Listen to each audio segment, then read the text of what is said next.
Dear students, welcome to lecture 24।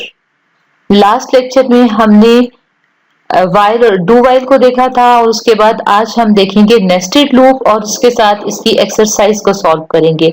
इस तरह हमारा यूनिट नंबर 5 कंप्लीट हो जाएगा। नेस्टेड लूप्स क्या होते हैं? जैसे आपने नेस्टेड इफ पढ़ा है तो अब आपके लिए नेस्टेड लूप्स को अंडरस्टैंड करना बहुत आसान है। वहां पर जैसे इफ के अंदर एल्स इफ और उसके अलावा स्विच के अंदर इफ या एल्स इफ स्विच के अंदर स्विच, आप एक ब्लॉक के अंदर दूसरा ब्लॉक जो है, एक स्ट्रक्चर के अंदर दूसरा स्ट्रक्चर, उसके अंदर तीसरा स्ट्रक्चर, उसको नेस्ट करते जा रहे थे। इसी तरह लूप्स को भी आप एक दूसरे लूप्स के अंदर नेस्ट कर सकते हैं। In C language, it is allowed to nest loops within another loop. Nested loops can be of any kind. For example, the programmer can nest a for loop inside a while loop or inside a do while loop. इसमें भी कोई compulsion नहीं है कि for के अंदर for he आएगा या डू वाइल के अंदर डू वाइल ही आएगा या कि कोई और खास कंडीशन के फॉर के अंदर डू वाइल आएगा। कुछ भी नहीं, किसी भी लूप के अंदर किसी भी लूप को आप यूज कर सकते हैं। ये कैसे फैसला करेंगे कि किस लूप में कौन सा लूप यूज करना है? डिपेंड करता है आपके प्रोग्राम की नेचर पे, आपकी रिक्वायरमेंट्स क्या है। तो अब हम इसको यूज करके देख लेते हैं। प्रोग्राम नंबर 14 है, following program uses nested loop to print the products of number as given below. अब सबसे पहले तो इस प्रोग्राम में देखते हैं क्या हो रहा है। देखिए 1 पहले 1 से मल्टीप्लाई हो रहा है, फिर 2 से मल्टीप्लाई हो रहा है, फिर 3 से, फिर 4 से, और आंसर आ रहा है। फिर 2 स्टार्ट हो जाता है, तो 2 जो है पहले 1 से स्टार्ट हो रहा है, 2 से, फिर 3 से, फिर 4 से। इस तरह आउटर नंबर 3 है, तो अगर देखें तो ये बाहर का लूप चल रहा है जो 1, 2 और 3 है, और अंदर हर लूप के अंदर, यही लूप के अंदर ये एक और वेरिएबल जो 4 टाइम्स चेंज हो रहा है।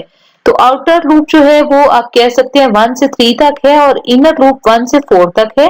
पहले वो एक 1 के लिए चलता है, फिर वो दूसरी वैल्यू 2 के लिए चलता है, फिर वो तीसरी वैल्यू 3 के लिए चलता है। चेक करते हैं इसका प्रोग्राम हम, दैट इज इन फिगर 5.27। देखिए इसमें आपके पास हमने एक इंटीजर ले लिया जे, के और प्लॉट के नाम से, 3 इंटीजर ले लिए हैं, एक न्यू लाइन प्रिंट करवाई है। आउटर लूप हमने 3 से स्टार्ट 1 से 3 तक लेकर गए हैं और ये इनर लूप है, ये देखिए 1 से 4 तक जा रहा है। अब रह गया मसला हमारा कि हमने इसको जो आउटपुट है उसको फॉर्मेट कैसे करना है। सबसे पहले तो हम प्रोडक्ट कैलकुलेट करेंगे, यानी जो भी वैल्यू जे की है उसको के से मल्टीप्लाई करेंगे। और फॉर्मेटिंग में देखें, पहले हम जे ले रहे हैं आउटर लूप, जो पहले जैसे 1, 2 और 3 आ रहा है ना बाहर की तरफ, और इनर लूप जो है वो ये है 1 से 4 तक। तो उसके बाद के ले रहे हैं, इसको मल्टीप्लाई किया है और आंसर में डेफिनेटली जो इसको मल्टीप्लाई करके प्रोडक्ट आ रहा है वो ले रहे हैं। अब क्या होगा, पहले जे की वैल्यू 1 है और के की वैल्यू, ये लूप यहीं से स्टार्ट हो गया, उसके बाद फौरन के की वैल्यू 1 है। अब यहाँ पर आपके पास जे की वैल्यू जो है वो 1 ही रहेगी और के की वैल्यू जो है 1 है, तो 1 1 से मल्टीप्लाई हो गया, आंसर प्रोडक्ट यहाँ प्रिंट हो जाएगा। अब इस बॉडी ऑफ लूप के बाद कहा जाएगा, के की वैल्यू में इंक्रीमेंट होगा, सिर्फ जे की वैल्यू को भी कुछ भी नहीं चेंज आएगा। अब के की वैल्यू 2 हो जाएगी, फिर उसकी कंडीशन चेक होगी, 2 इज लेस देन और इक्वल टू 4। जी बिल्कुल, कंडीशन भी ट्रू है। अब जे तो अभी तक 1 ही है, तो 1 को 2 से मल्टीप्लाई करेंगे और इस तरह उसे प्रिंट कर देंगे। फिर यहाँ कंट्रोल आएगा, फिर के की वैल्यू 3 हो जाएगी, 3 is less then 4, condition true है, दोबारा मल्टीप्लाई होगा तो 1 जो है वो 3 के साथ और यहाँ प्रिंट हो जाएगा। फिर लूप एंड हो रहा है तो फिर के की वैल्यू जो है वो 4 हो जाएगी, यहाँ भी कंडीशन ट्रू है, 1 जो है वो 4 के साथ मल्टीप्लाई होगा और यहाँ प्रिंट हो जाएगा। फिर यहाँ से इंक्रीमेंट करके हो रहा है, के की वैल्यू 5 हो जाएगी। अब कंडीशन चेक होगी, कंडीशन फॉल्स हो गई। अब ये लूप खत्म हुआ तो अब ये कहाँ जाएगा, अब ये अंदर वाला लूप खत्म हुआ तो अब ये जे पे जाएगा। अब जे की वैल्यू 2 हो जाएगी, 2 जब होगी तो दोबारा से ये लूप स्टार्ट होगा। हमने के को फिर 1 से इनिशिएट कर दिया है। जब ये लूप पे फर्स्ट टाइम एंटर होता है हमारा कंट्रोल, तो डेफिनेटली लूप के वेरिएबल को इनिशिएट करता है। तो k इज इक्वल टू 1 से फिर वो 4 तक जाएगा। अब j की वैल्यू हर दफा 2 है, इसी तरह से ये 2 के फिर जो है 2 के साथ 1 2 3 4 मल्टीप्लाई होगा, फिर इसके बाद दोबारा जाएगा, j की वैल्यू 3 हो जाएगी, तो यहाँ भी कंडीशन ट्रू है। फिर जहां j की वैल्यू 4 होगी तो कंडीशन फॉल्स हो जाएगी, तो प्रोग्राम जो है वो यहाँ से एग्जिट कर जाएगा। इसकी आउटपुट हम चेक कर लेते हैं। देखिए ये हमारे पास सेम आउटपुट आ रही है जैसे आपकी बुक में गिवन है। देखिए आउटर लूप में 1 है और फिर इनर लूप में 1 से 4 तक है। इस तरह आउटर लूप में 2 है तो इनर लूप में 1 से 4 तक है, और आंसर उसी तरह से मल्टीप्लाई करके जो प्रोडक्ट होता है, जैसे 2 4 8 होता है, 3 2 6 है, ये सारे आंसर उसी तरह से आपको मिलते जा रहे हैं। तो नेस्टेड लूप भी आपके लिए बहुत ही आसान है। ये इसकी आउटपुट आपकी बुक में गिवन है और एक्सप्लेनेशन गिवन है। तो अब अगर आपने अभी तक सारी चीजों को सही फॉलो किया है, मैंने आपको इसका एग्जीक्यूशन बता दिया है, वही चीज यहाँ पर लिखी हुई है कि पहले जो है जे की वैल्यू इंक्रीमेंट हुई 1 से और इसी तरह से अंदर जो है के की वैल्यू इंक्रीमेंट होती जाएगी और इसी तरह से के की वैल्यू 4 टाइम्स इंक्रीमेंट होने के बाद दोबारा फिर जे की वैल्यू एक दफा इंक्रीमेंट होगी। तो इस टेक्स्ट को आप रीड कर लें, कोई बात समझ ना आए तो इस वीडियो के कमेंट्स सेक्शन में पूछ लें, मैं आपको वहां पर रिप्लाई कर दूंगी। प्रोग्राम नंबर 15 देखते हैं। The program in figure 5.29 uses nested loop to calculate sum of the integers for each integer from 1 to n, where n is the value that the user of the program enters। User जो है कोई value enter करेगा और हम उसका successive सम जो है वो प्रिंट कर रहे हैं। आउटपुट हम पहले देख लेते हैं। तो देखें, पहले 1 है, फिर 1 + 2 3, ये जो मैंने आपको पहले सम वाला प्रोग्राम एडिट करके दिखाया था ये उसी तरह से हो रहा है, लेकिन उसमें हम साथ जो है एक इसको प्रिंट कर रहे हैं 2 लूप्स लगाकर। कंपाइलर में ही इस प्रोग्राम को देख लेते हैं, फिगर 5.29 को। यहां देखें हमने 4 वेरिएबल ले लिए, जे, के, सम और एन।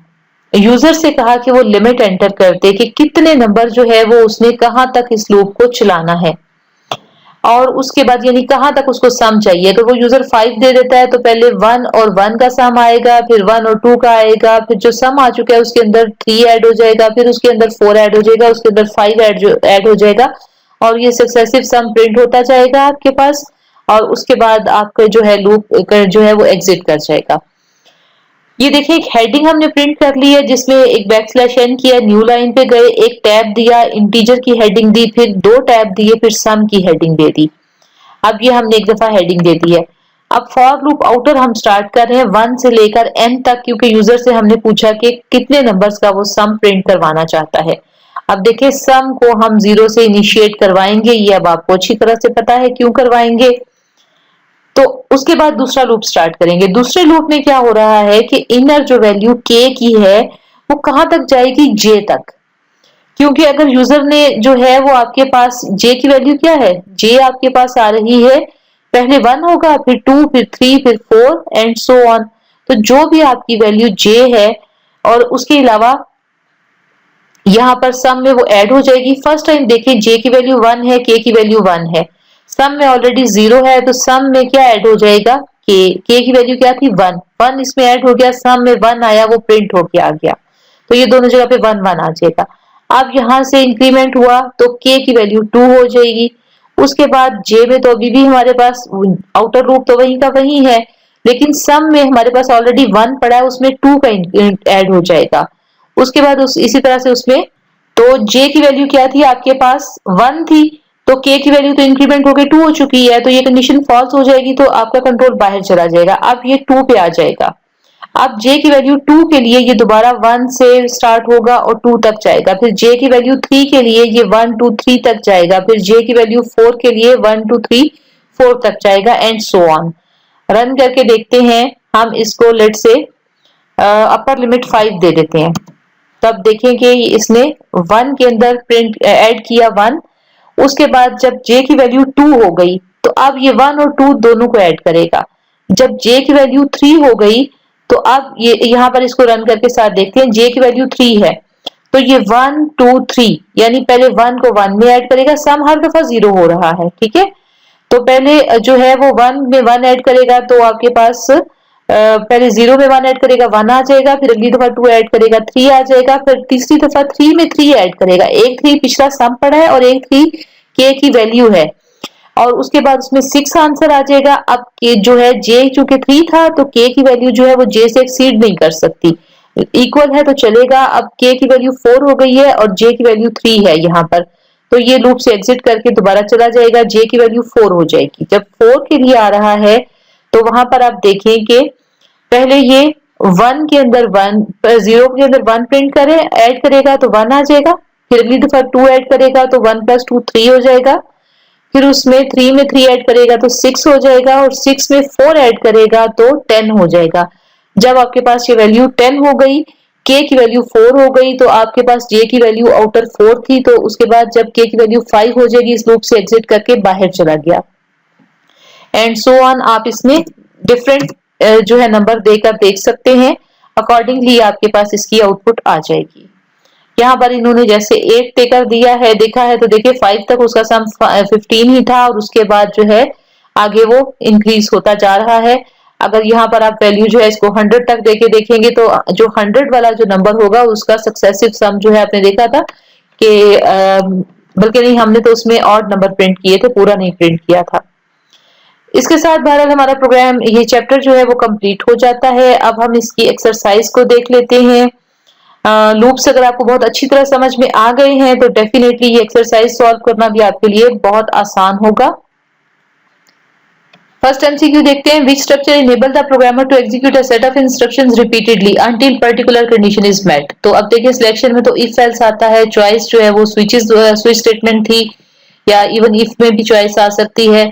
सीक्वेंस जो है उसमें तो कोई सिलेक्शन है ही नहीं और कोई रेपिटेशन नहीं है, तो यहाँ पर लूप है जो कि रिपीटेडली किसी भी टास्क को परफॉर्म करने के लिए या सेट ऑफ इंस्ट्रक्शंस को रिपीटेडली एग्जीक्यूट करने के लिए यूज होता है।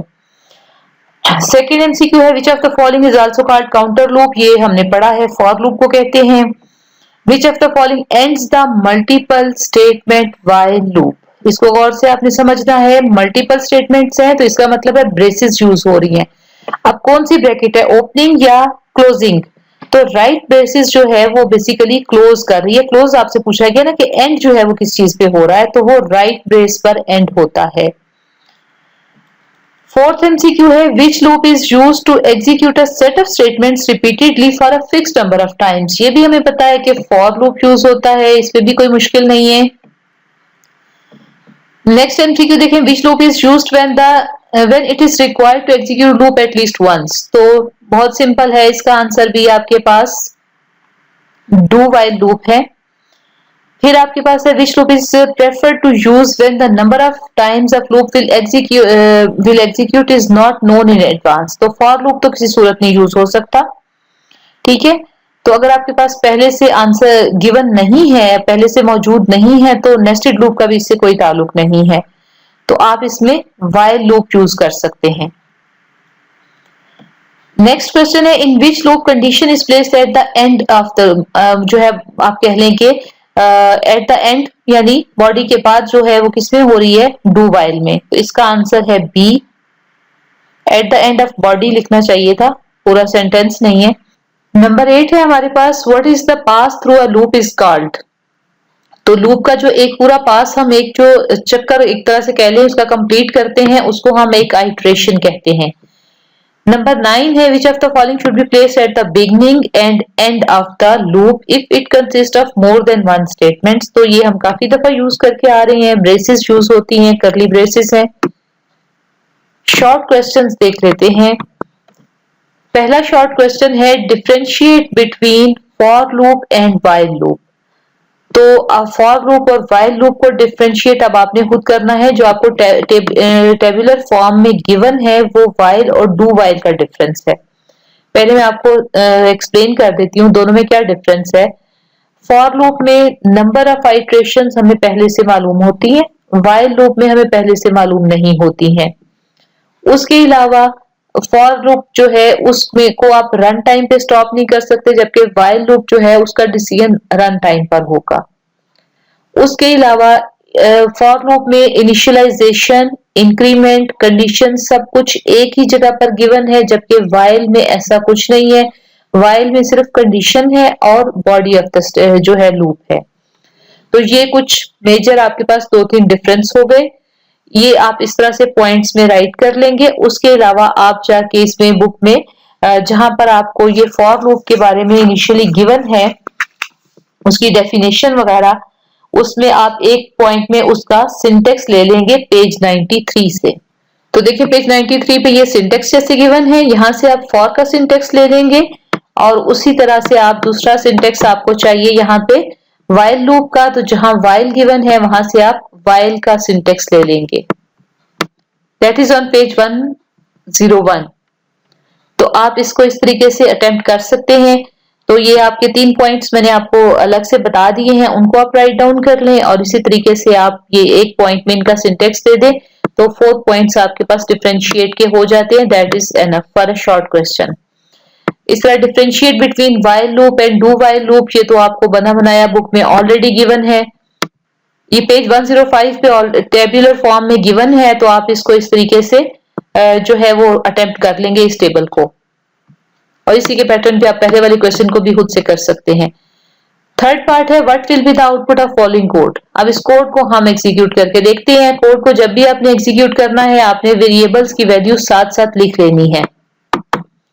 इसमें देखिए हमारे पास कौन कौन से वेरिएबल्स हैं। एक इंटीजर लिया है k, और उसकी वैल्यू जो है हमने इनिशिएट करवा ली। k की वैल्यू पहली दफा हमारे पास है 1, और उसके बाद हम क्या कर रहे हैं, कंडीशन क्या है, k इज लेस देन और equal to 5k plus plus, और प्रिंट एफ करवाया I am a student.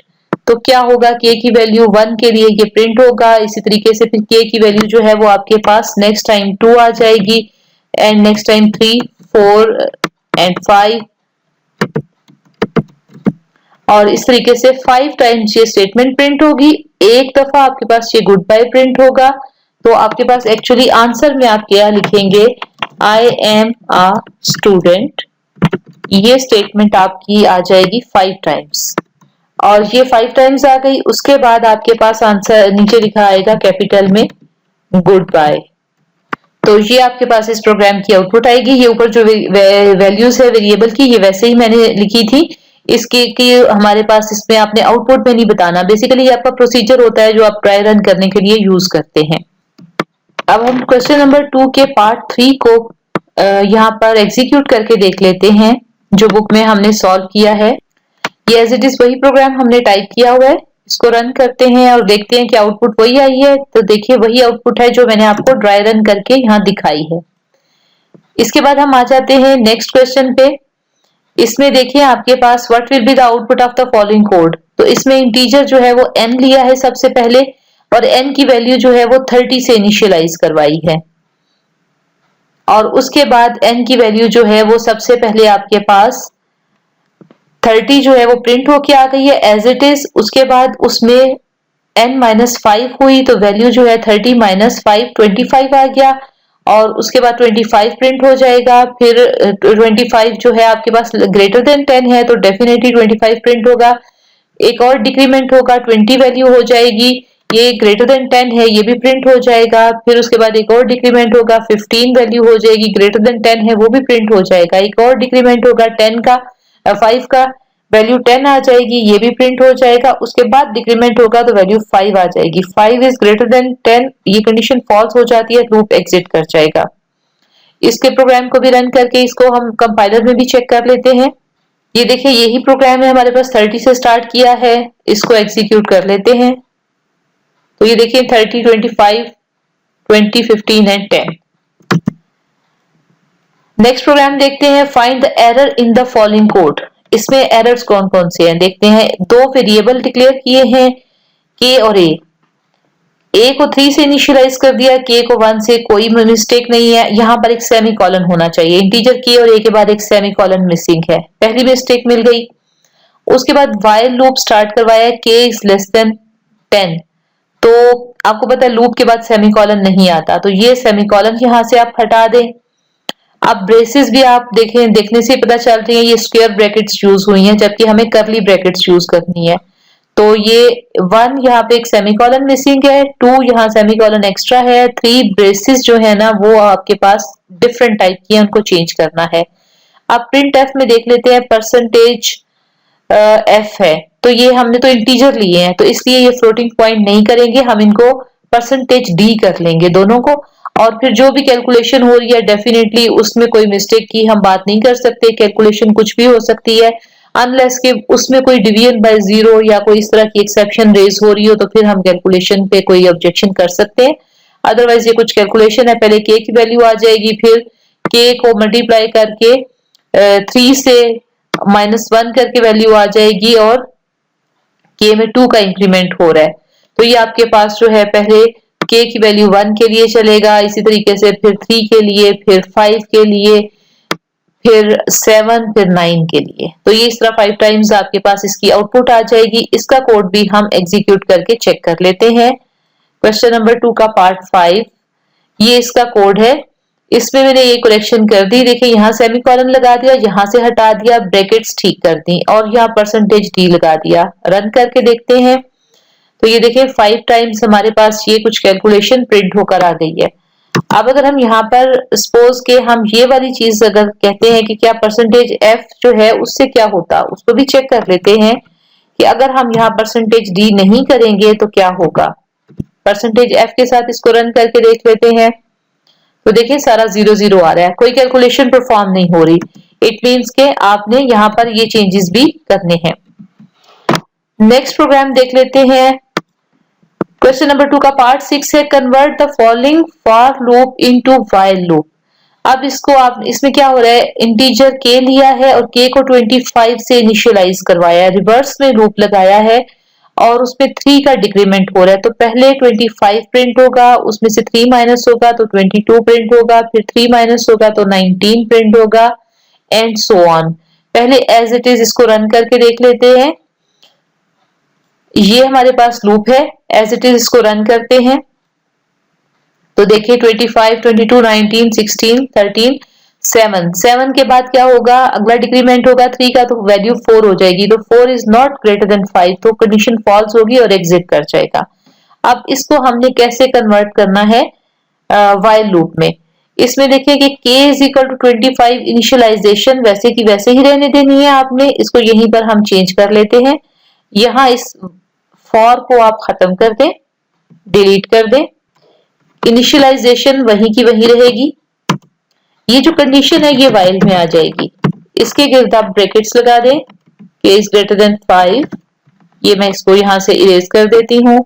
Semicolon अब जाहिर है यहाँ नहीं आएगा। उसके बाद हमें चाहिए पेयर ऑफ ब्रैकेट्स, क्योंकि हमने यहाँ पर एक तो ये डिक्रीमेंट जो है ये भी इसके अंदर लेके जाना है और एक प्रिंट एफ स्टेटमेंट भी, इसको भी आप कंट्रोल एक्स करके कट करके यहाँ लगा लें और इसी तरीके से ये स्टेटमेंट जो डिक्रीमेंट था इसको भी यहाँ पे आप ये कर लें। ये मैंने एज इट इज के कंपोनेंट इसलिए चेंज करके आपको दिखाए हैं कि आपको पता चले कौन सा पार्ट कहाँ फिट करना है।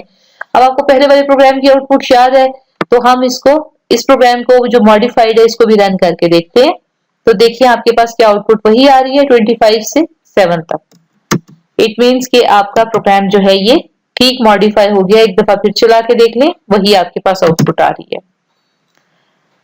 तो इस तरह आपके पास शॉर्ट क्वेश्चन सारे कंप्लीट हो जाते हैं। एक्सटेंसिव क्वेश्चंस देखते हैं। What is looping structure, explain for loop with example. इसमें आप स्टार्टिंग ऑफ द यूनिट से यहां से फॉर लूप ये स्टार्ट हो रहा है।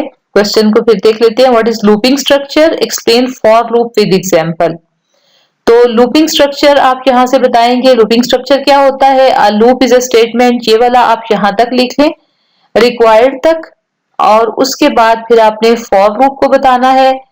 उसकी किसी भी कंप्यूटर में कोई भी कमांड जो है वो लैंग्वेज में आपने एक्सप्लेन करनी है तो आपने पहले उसकी डेफिनेशन बतानी है, उसका सिंटेक्स बताना है।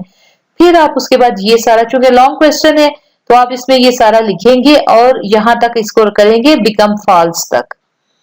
और ये भी बल्कि बताएंगे बॉडी ऑफ द लूप में कि अगर एक से ज्यादा है तो डेफिनेटली ब्रेसेस चाहिए, यहाँ नीडेड तक यहाँ पर करेंगे। और इसके अलावा आप इसमें एक छोटा सा एग्जाम्पल प्रोग्राम जरूर देंगे। तो ये बेसिकली आपका यहाँ तक आएगा। इसका आंसर यहाँ से स्टार्ट होके और ऊपर से भी वो आएगा। आपके पास लूपिंग स्ट्रक्चर डिफाइन करेंगे और उसके बाद फिर आप एक इसका एग्जाम्पल प्रोग्राम कोई भी अपनी चॉइस से दे दें। बेशक ये जो नेक्स्ट आपको गिवन है 1 से 5 तक काउंटिंग प्रिंट करने वाला सिंपल सा है, ये बेशक आप दे दें। तो ये 3-4 लाइन का कोड आप इसमें राइट कर देंगे तो आपका लॉन्ग क्वेश्चन कंप्लीट हो जाएगा। Explain while and do while loops with example. Same is the case with these answers कि आपने इसमें while और do while को लेके जाना है।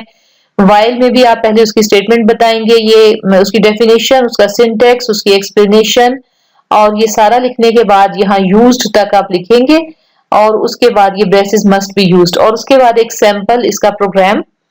और इसी तरीके से आप जो है डू वाइल का भी करेंगे कि ये पहले आप उसका पर्पस बताएंगे, उसके बाद उसका सिंटेक्स, उसकी एक्सप्लेनेशन यहाँ तक, और तकरीबन सबका एक है कि वो ब्रेसेस इज रिक्वायर्ड जहाँ पे खत्म हो रहा है, और उसके बाद आप उसका एक सैंपल प्रोग्राम जो है वो जरूर लिख देंगे। अब देखते हैं इसके बाद नेक्स्ट हमारे पास what is nested loop, give 2 examples. तो पेज 107 पर देखिए नेस्टेड लूप की डेफिनेशन है, बहुत सिंपल है क्योंकि इसलिए इसकी 2 एग्जांपल्स आपसे मांगी गई हैं लॉन्ग क्वेश्चन में। तो आप यही वाली एग्जांपल्स लिख लें या अपनी चॉइस से कोई और, बट वैलिड प्रोग्राम होना चाहिए, वो प्रोग्राम जो है वो एग्जीक्यूट होता हो। उसके बाद देखिए आपकी एक्सरसाइज कंप्लीट हो जाती है। लैब एक्टिविटीज अगेन आप खुद इनकी एक्सरसाइज करेंगे या आप मुझे एज एन असाइनमेंट बना के यूनिट नंबर 4 और 5 की जो लैब एक्टिविटीज है ये मुझे सबमिट करवाएंगे और फिर इसमें आपको जो प्रॉब्लम्स आएंगे, जो हेल्प चाहिए होगी वो मैं आपको दे दूंगी और उसके बाद फाइनली फिर मैं इसकी एक वीडियो भी बना के जो है वो अपलोड कर दूंगी। लेकिन फिलहाल आप यूनिट नंबर 4 और 5 की एक्टिविटीज खुद से परफॉर्म करके मुझे सबमिट करवाएंगे। Thank you so much for watching this lecture. Next lecture में हम नेक्स्ट यूनिट नंबर 6 जो है वो स्टार्ट करेंगे। That will be computer logic and gates. ये यूनिट कंप्लीट नहीं है हमारे सिलेबस में, लेकिन जितना है हम उसको कंप्लीट पढ़ेंगे।